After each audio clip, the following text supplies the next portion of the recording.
은 창세기 22장 6절에서 12절 말씀입니다. 구약 성경 27면에 있습니다. 다 찾으신 줄 알고 봉독하겠습니다.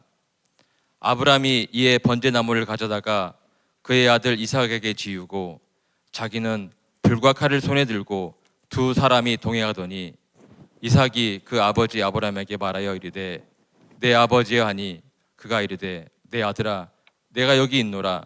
이삭이 이르되 불과 나무는 있거니와 번제할 어린 양은 어디 있나이까. 아브라함이 이르되 내 아들아 번제할 어린 양은 하나님이 자기를 위하여 친히 준비하시리라 하고 두 사람이 함께 나아가서 하나님이 그에게 일러주신 곳에 이른지라. 이에 아브라함이 그곳에 제단을 쌓고 나무를 벌려놓고 그 아들 이삭을 결박하여 제단 나무 위에 놓고 손을 내밀어 칼을 잡고 그 아들을 잡으려 하니 여호와 사자가 하늘에서부터 그를 불러 이르시되 아브라함아 아브라함아 하시는지라. 아브라함이 이르되 내가 여기 있나이다 하며 사자가 이르시되 그 아이에게 내 손을 대지 말라. 그에게 아무 일도 하지 말라. 내가 내 아들 내 독자까지 내게 아끼지 아니하였으니 내가 이제야 내가 하나님을 경외하는 줄 아노라. 아멘.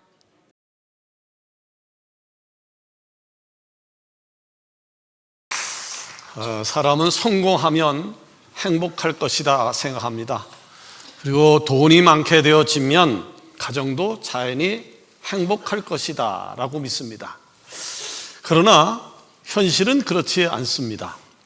세상에 부러워하는 성공의 자리에 들어가도 집에 들어가서 웃음을 찾을 수 없다라고 하면 행복하다라고 이야기할 수가 없을 것입니다. 세계에서 가장 잘 나간다라고 하는 미국의 4대 빅테크 기업들이요, 최근 1분기 영업 실적을 발표했는데 그야말로 어마어마했습니다. 구글의 모기업인 알파벳, 마이크로소프트, 아마존, 그리고 메타, 이 네 회사의 실적을 다 합했더니 639조가 나왔습니다. 그러니까 네 회사가 3달 동안 벌어들인 돈이 우리나라 1년 예산과 거의 맞먹는 규모입니다. 그 회사의 오너들은 도대체 어떤 사람들일까요? 그 회사의 오너들 생각하면 참 부럽다라고 하는 생각이 아마 드실 겁니다. 그런데 여러분 꼭 기억해야 할 사실이 있습니다. 이런 현기증 나는 돈 벼락 속에서도 가정이 무너지면, 가정이 행복하지 않으면 아무런 소용이 없습니다. 그래서 잠언 17장 1절은 말씀합니다. 마른 떡 한 조각만 있고도 화목하는 것이 제육이 집에 가득하고도 다투는 것보다 나으니라. 아멘. 오늘 우리는 지금 어버이 주일로 지키고 있는데요, 세상의 모든 돈을 다 긁어 모아도 살 수 없는 하나님이 주시는 평안과 행복이 오늘 2부 예배 드리는 여러분 가정마다 넘치기를 예수님의 이름으로 축원합니다. 아멘. 오늘 그 본문은요, 아브라함이 독자 이삭을 모리아산에 제물로 드려는 유명한 장면인데, 이 본문의 중심은 하나님께 대한 절대 신뢰입니다. 아멘. 하나님은 아브라함의 믿음을 시험하시며 그의 중심이 누구를 향하고 있는지를 드러내셨습니다. 그러나 바로 그 절대 신뢰의 현장 속에서 우리는 이삭이라고 하는 사람의 순종을 봅니다. 그리고 그 순종은 오늘 우리에게 부모 공경의 중요한 믿음의 원리가 되는 것입니다. 저는요, 이삭에게서 하나님이 기뻐하시고 우리가 반드시 배워야 할 시그니처 효도를 발견합니다. 100세 얻은 아들 이삭, 생각해 보십시오. 100세 얻은 아들 이삭으로 인해서 편안해 보이던, 행복해 보이던 아브라함 가정에 아버지가 아들을 죽여야만 하는 가장 잔혹한 시험과 위기가 찾아온 겁니다. 왜 아버지가 아들을 죽여야 하는, 아버지가 100세 얻은 아들을 죽여야 하는 이런 잔혹한 시험과 위기가 아브라함 가정에 찾아왔을까요?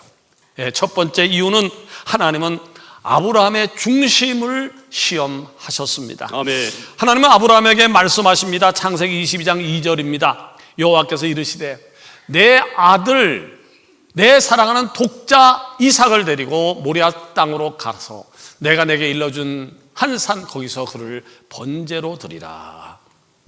아들을요 번제로 드리래요. 자, 하나님의 이 명령은 충격 그 자체였습니다. 아들, 그것도 100세 얻은 독자를 번제로 드리라니요. 자, 만일 여러분에게요 기도하는데 아니면 집에서 묵상하고 있는데 하나님이 찾아오셔서 내 아들, 내 사랑하는 딸을 제물로 바치라고 하면 할렐루야 할 사람 손 들어보세요.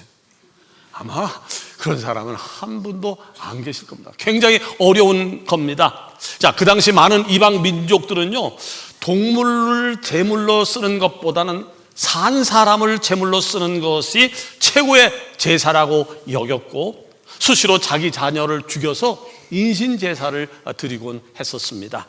그런데 하나님께서는요 이 몰렉이라고 하는 우상에게 산 사람을 죽여서 제사하는 우상 숭배를 엄격하게 금지했습니다.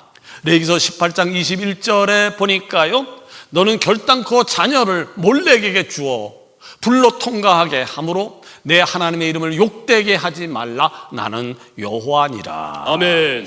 하나님께서는요 인신 제사를 가중한 우상 숭배로 하시면서 엄격히 금지하셨는데 왜 아브라함에게 독자 아들 이삭을 제물로 바치라고 명령한 것일까요? 하나님은요 이삭을 빼앗으려 했던 것이 아니었습니다. 아브라함의 마음 중심에 지금 무엇이 앉아 있는지를 드러내기를 원하셨던 것입니다. 아멘. 독자 이삭을 제물로 바치라고 하는 이 충격요법은 아브라함에게 던지는 하나님의 근원적인 질문이었습니다. 내가 내게 100세에 약속대로 내 아들을 선물로 주었는데 지금 너는 나보다 아들 이삭을 더 사랑하니? 지금 내 가정의 중심이 도대체 누구냐? 지금 내 가정은 누구를 바라보고 있느냐? 하나님은 지금 아브라함의 중심이 무엇이냐, 어디를 향하고 있는가를 체크하고 있는 것입니다. 당연히 예배해야 할 하나님보다 붙들고 싶은 아들이 훌쩍 더 커져 버렸습니다. 눈을 뜨면 하나님을 찾던 아브라함이 이제는 눈만 뜨면 아들 이삭에게 저의 시선이 고정되어 있는 것을 느끼게 되었습니다.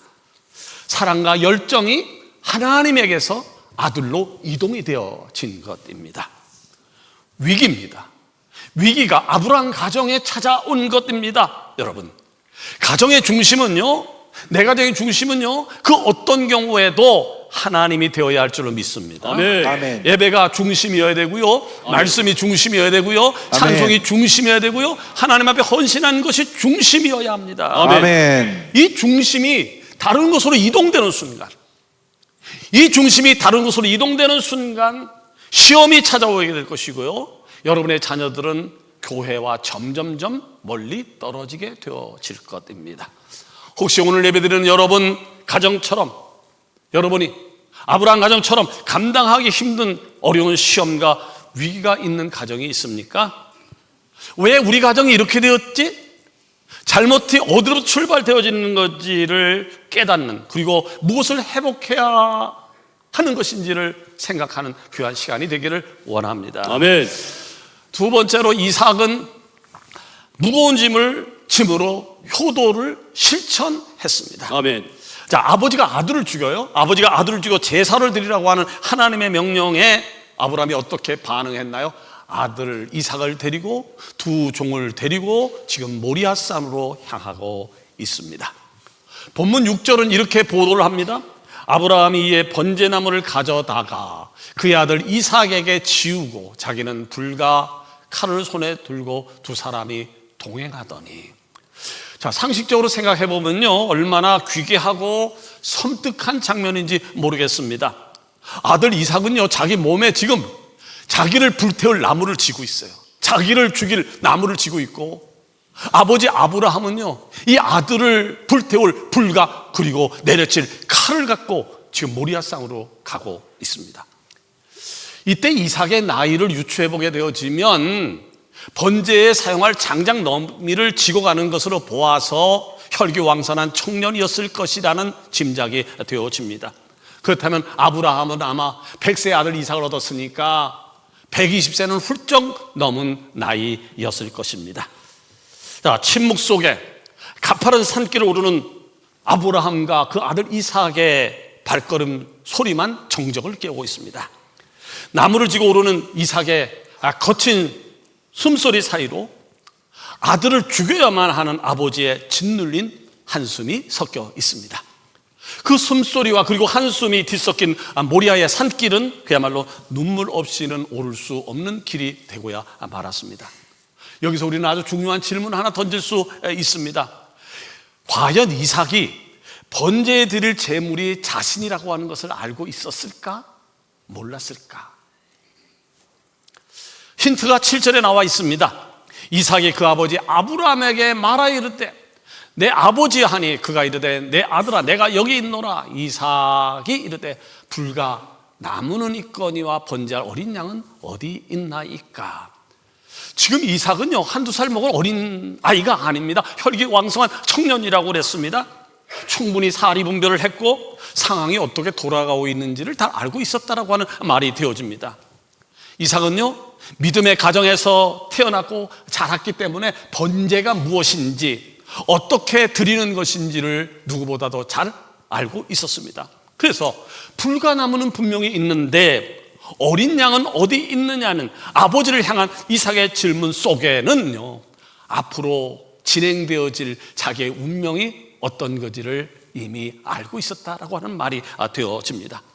그럼에도 불구하고 이삭은요 어떤 질문도 어떤 불평도 하지 않고 근심과 슬픔, 죽음의 공포를 등에 걸머쥐고 한 걸음 두 걸음 죽음이 기다리고 있는 그 산을 향하여 걸어가고 있는 겁니다. 아멘. 자, 이삭의 등에 올려진 것은 나무만이 아니었습니다. 아버지의 눈물도 함께 얹혀져 있었습니다. 가정의 위기도 함께 얹혀져 있었고 하나님의 뜻도 함께 얹혀져 있었습니다. 그것은 단순한 장작이 아니라 아버지를 향한 신뢰였고 하나님을 향한 믿음이었습니다. 아멘. 그리고 그 나무보다 더 무거운 것은 자기의 생명을 하나님께 맡겨야 하는 잔인한 현실을 견뎌야 하는 믿음의 무게였습니다. 아멘.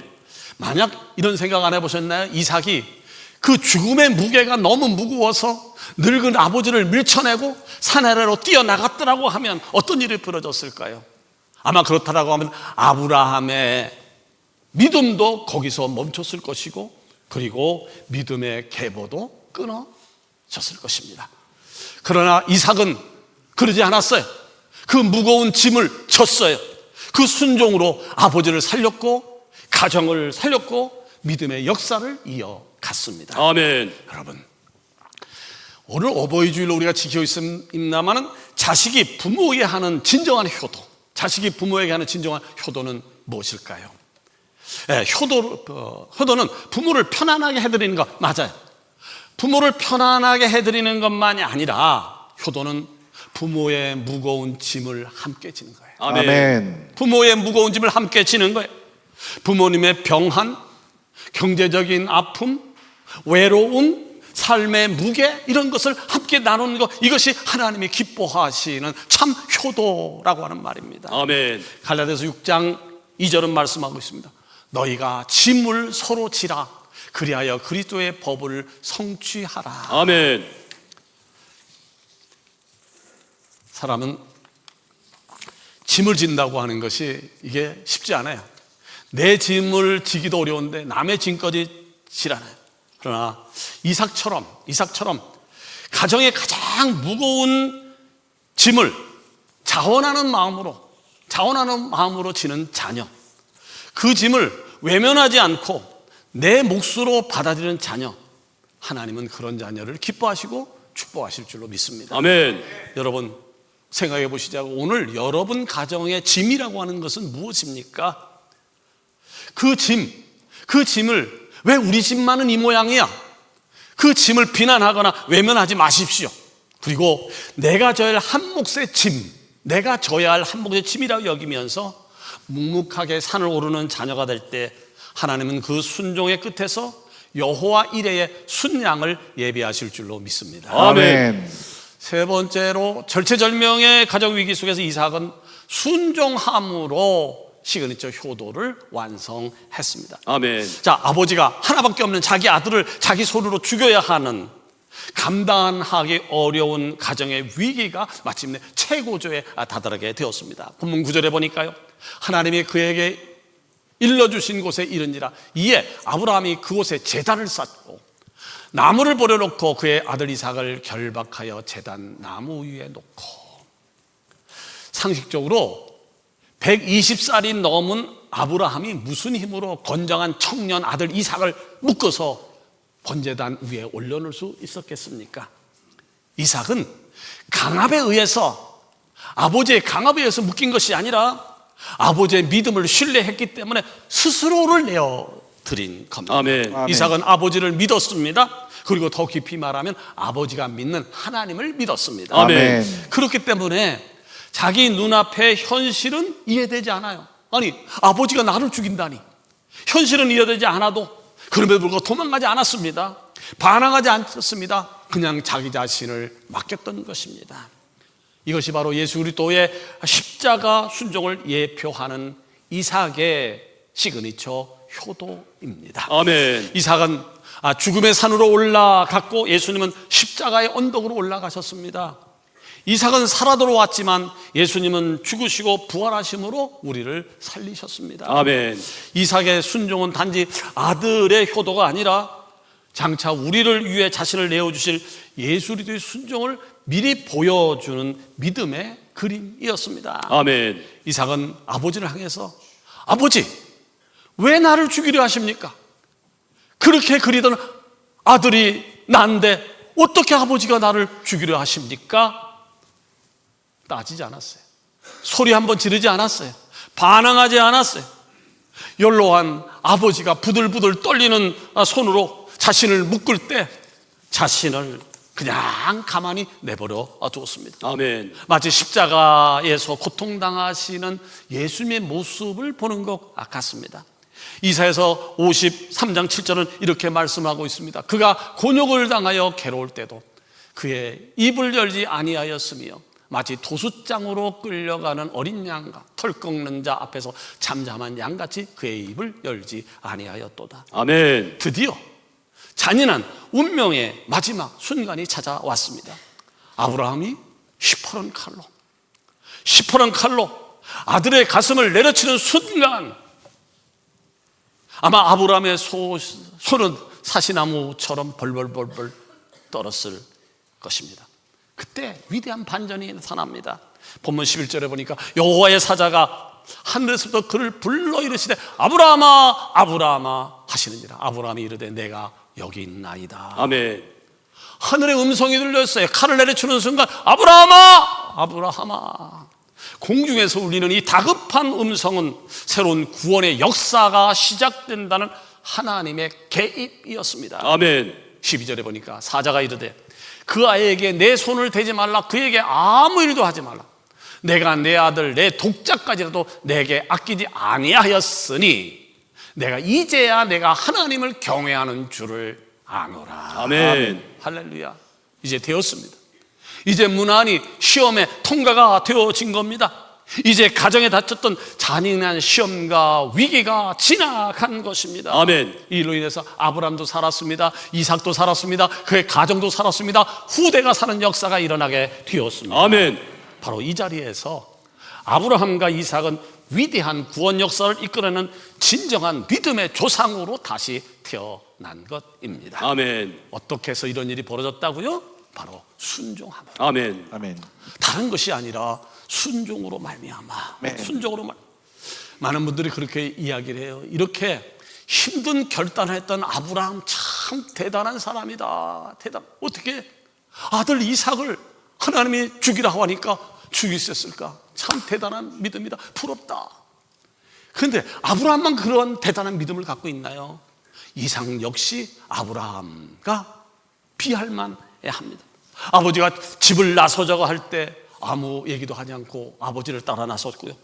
아버지가 나무찜을 져줬을 때 아무 말도 안 하고 나무찜을 줬고 산에 올라갑니다. 아버지가 자기를 제단에 묶을 때에도 그는 거부하지 않고 순종했습니다. 아버지가 칼로 내려치는 순간에도 아버지 나 살려주세요 라고 외치지 않았습니다. 이것이 바로 위대한 순종 시그니처 효도였습니다. 아멘. 그러면 이 이삭이라고 하는 인물이 이 위대한 순종을 했는데, 위대한 효도를 했는데 어디서 나왔을까요? 어디서 이삭이 이렇게 싹이 파란 자녀가 되었을까요? 그 이유는 바로 아버지에게서 배운 겁니다. 아멘. 아버지에게서 배운 겁니다. 여러분, 콩 심은 데 콩 나고 팥 심은 데 팥 난다라고 하는 속담이 있습니다만은 망고 빌건의 진리입니다. 부모의 믿음, 부모의 순종은요 자녀의 삶에 아주 깊은 영향을 미칩니다. 자기가 불순종하면서 자녀에게 순종해라? 말이나 되는 얘기입니까? 나는 불순종하는데 자녀 보고 너 순종해야 돼 라고 하는 요구가 당연한 것입니까? 에베소 6장 1절은 말씀합니다. 자녀들아, 주 안에서 너희 부모에게 순종하라. 이것이 옳으니라. 아멘. 믿음의 사람들이 힘써 지켜야 할 10계명 중에 대인관계 첫 계명이 제5계명 내 부모를 공경하라 입니다. 아멘. 말씀을 맺으려고 합니다. 사랑하는 여러분, 모리아산으로 올라가던 이삭의 어깨 위에는 단지 장작만 올려졌던 것은 아니었습니다. 그 어깨 위에는 가정의 눈물과 하나님의 뜻이 함께 올려져 있었습니다. 아멘. 아멘. 그 무거운 짐, 그러나 외면하지 않고 끝까지 짊어졌을 때에 하나님은 그 순종의 끝에서 예비하신 은혜를 나타내신 것입니다. 아멘. 모리아산에서 이삭은 나무를 줬지만 하나님은 순양을 준비해 놓으셨습니다. 오늘 우리 가정에도요 저마다의 모리아산이 있을 것입니다. 힘든 과정이 있을 겁니다. 무거운 짐이 있을 것입니다. 부모님의 병환, 경제적인 부담, 관계의 아픔, 외로움, 이런 짐을 지고 살아가고 있습니다. 하나님은요 너 예수 잘 믿으니까 너희 가정에 짐을 없애줄게 하지 않으셨습니다. 짐 없는 가족을 약속하시진 않으셨지만 짐을 지는 자에게 예비하심을 약속해 주셨습니다. 아멘. 여러분, 이삭처럼 부모의 짐을 외면하지 마십시오. 아멘. 부모의 짐을 외면하지 마십시오. 순종의 끝에서 하나님은 여호와 이레의 은혜를 맛보아 주실 것입니다. 아멘. 아멘. 서강공동체의 모든 가정이 여호와 이레의 은혜를 경험하는 축복이 날마다 있어지기를 살아 역사하신 예수님의 이름으로 축원합니다. 아멘. 기도하십시오.